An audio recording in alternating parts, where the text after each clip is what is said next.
Holy Swiss cheese, that's a good picture. We need to absorb this guy Lane's powers. Now, one way to do this is Highlander style. But I haven't sharpened my sword and he lives really far away. So we're going to do some studies of his work and use his technique that he teaches.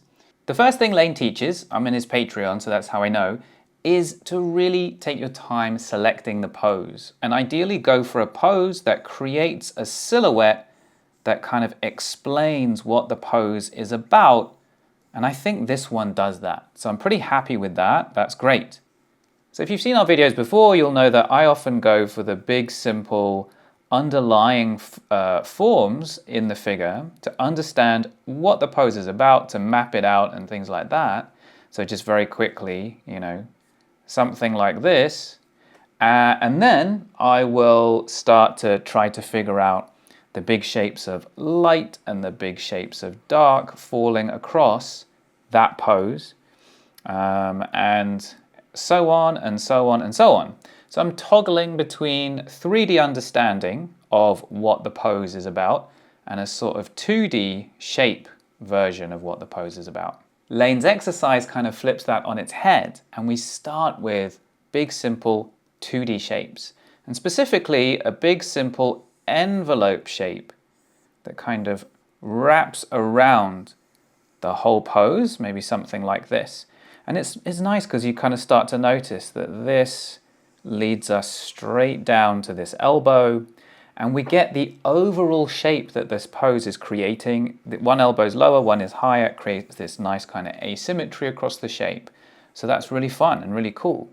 And what we can then do is start to carve into that. So it's kind of a shape carving technique, the negative space, and start to kind of chisel out the actual pose, some of this negative space, and really simple versions of these shapes, right?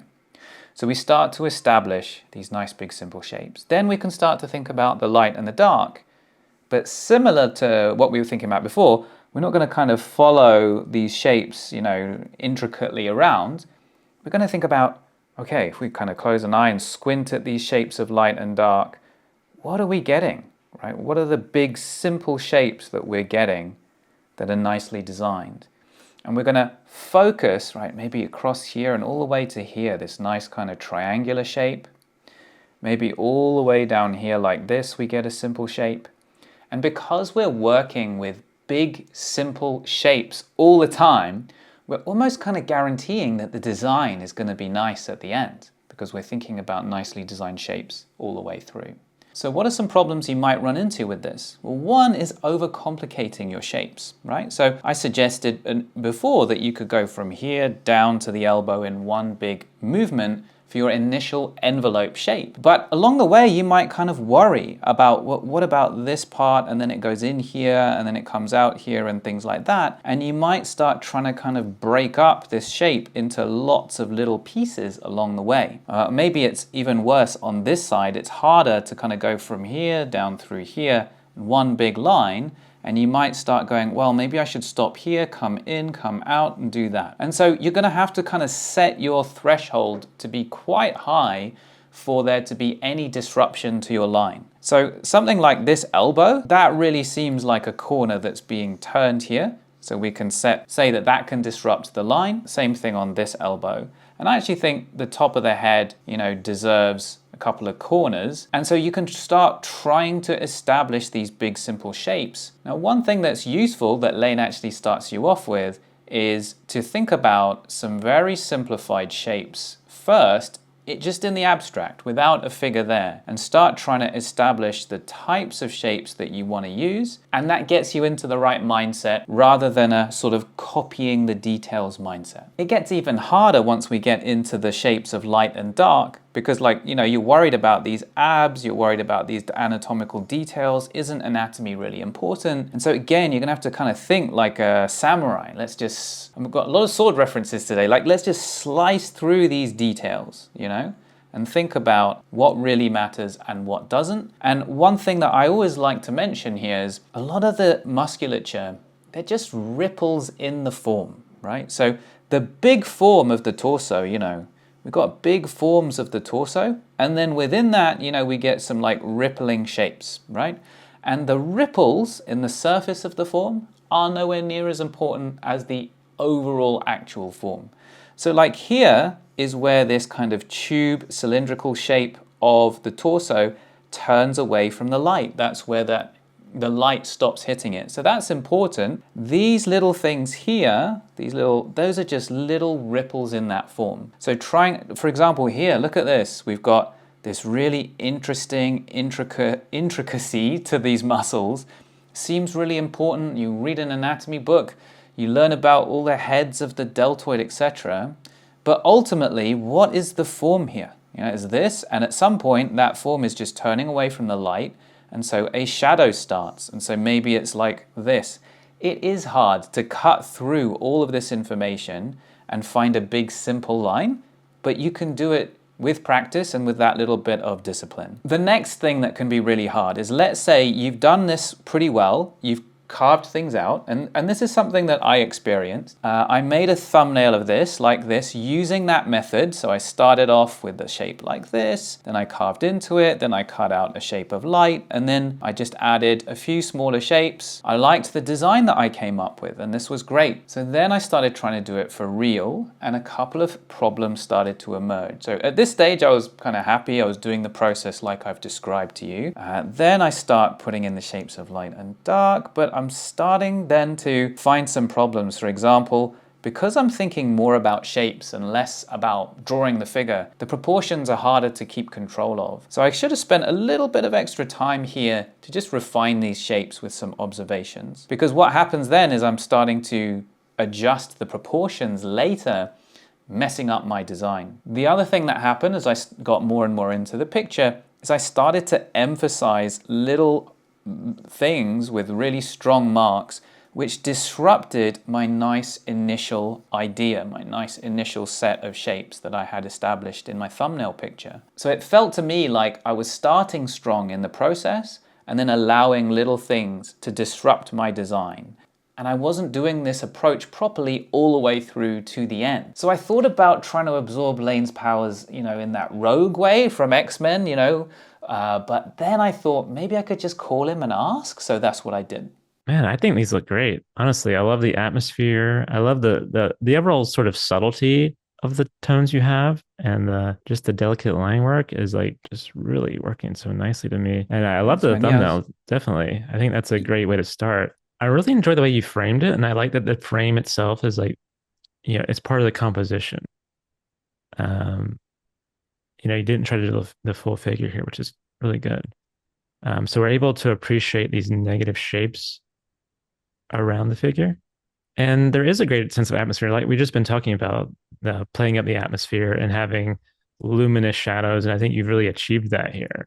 I think if there's anything I would continue to develop more would be to maybe just tie up these shadow lines on the torso a bit more. Just because like they're getting kind of faint. But I don't know. If I draw over this, like everything is so nicely done, I'm probably gonna make it look bad. I guess my tendency is often to push the contrast of the core shadow a bit more. But like I said, you have such a delicate tonality to this already. Like if I push it too far, it might break it. It feels like newsprint can't really take much work, or it starts to get fuzzy, or holes start Yeah. to appear. I guess what I'm seeing a lot of potential to bring out a bit more of the Yeah. three-dimensional form and these great muscles. But like I feel like you have such a solid start here, and it's not really like you're doing anything wrong though.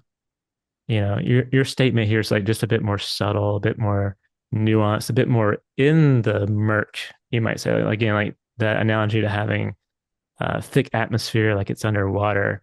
Like yours is Yeah. just more murky, which so you're emphasizing the atmosphere more. Whereas if I start to bring out these forms, we're gonna reduce that a little bit. And so it really just depends on your intent and your goal. Like what aspect of the subject do you want to emphasize? Yeah, and maybe like I would only like do it here in a small area. Um, because I like I said, I do like the way you're kind of just fading it out and it becomes Okay, more yeah. subtle. And so now that just creates maybe a little bit more focus in this area, which is kind of good because that's where he's looking. I often think it's a good idea to follow the gaze of your subject. Yeah. Um, since he's looking down here, right towards this area, then that's like a perfect place to maybe spend more time bringing out the form. But no, I think like as far as the process, to me, it looks like you've done it really, really well. Yeah, it forces you to think a bit differently, right? And I think Yeah. that in itself is good. Um, you know, it's very easy just to kind of get into this process where you do the same thing over and over for every subject. Yeah, that's But me. and so sometimes just playing with a different approach like this and can help you to think a little differently. Like, Pretty much everything that you apply to a drawing like this can be applied to painting.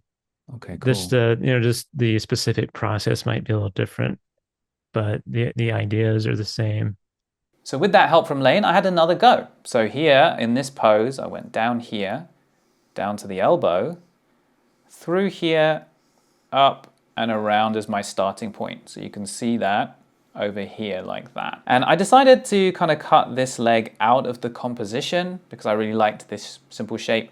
I really like the way that we have one big smooth curve on one side and then it's a bit more complex on the other side, which is often nice in a shape, I think. So then I started trying to build more shapes inside of that. So cut out some of these negative space shapes and also started to, squint and look for these big shapes of light and dark. And at this point, I was pretty happy with how it was going, right? Then I kept working on it, starting to add in smaller ideas, right? So trying to find smaller shapes of light and smaller shapes of dark, kept going. It did start to fall apart for me a little bit as I got too into the weeds and details and forgot about the overall design. So what I ended up with, I'm not 100% perfectly happy with it, but I felt like I'd absorbed this skill. It's not that, okay, I have to choose a step-by-step approach. It's either going to be Lane's or someone else's. Like, this is an exercise to add a tool to the toolbox so that during a drawing or a painting, I can pull out this shape priority tool and use it to make my picture look better. It doesn't have to be that I'm either using this method, sometimes people are like, do I use Loomis or do I use Riley? Well, you can use bits of all these different methods. So I'll show you one more example here, starting with this kind of envelope shape, carving into it, establishing the big shapes of light and dark. I was really happy with how I did the hair in this one, and I don't think prior to this exercise, I would have mapped out the hair in a way that I was as happy with as I was with this one. Was that a real sentence? I hope so. So I mapped out the big simple shape first, then started to carve in, kind of block in the next level of value, but prioritizing my shapes all the way. And even as I got into the smaller ones, trying to create nice shapes all the way through. So I was really, really happy with how I did this. So maybe I don't use this method all the way through for every picture. And in fact, for dynamic poses, I'm definitely going to use my forms first, and for poses with lots of movement. But if it's a pose, if it's one area, for example, the hair like this, or it's a more static pose, I'm going to try to build them shape first and then bring the form into those nicely designed shapes. It's a really exciting addition to your tool set, and it really complements the form-based figure drawing that we teach here, that you can learn in our course or in our free Fresh Eyes mini course, which I'll link below. It's not an alternative method, but a complementary method. So Lane has a really useful Patreon. Check it out. It's got tutorials. He does mentoring. You can see other people's mentoring as well. It's a really cool one. So it's well worth checking out. If you want to learn how to draw figures in terms of their simple forms, which is the other side of this skill, check out our free Fresh Eyes mini course. Or if you really want to get serious, check out our study group membership as well, where we teach these courses and you can get personal feedback. So the links for all of this stuff are below. And I have another video on the screen for you. Check it out, and I'll see you over there.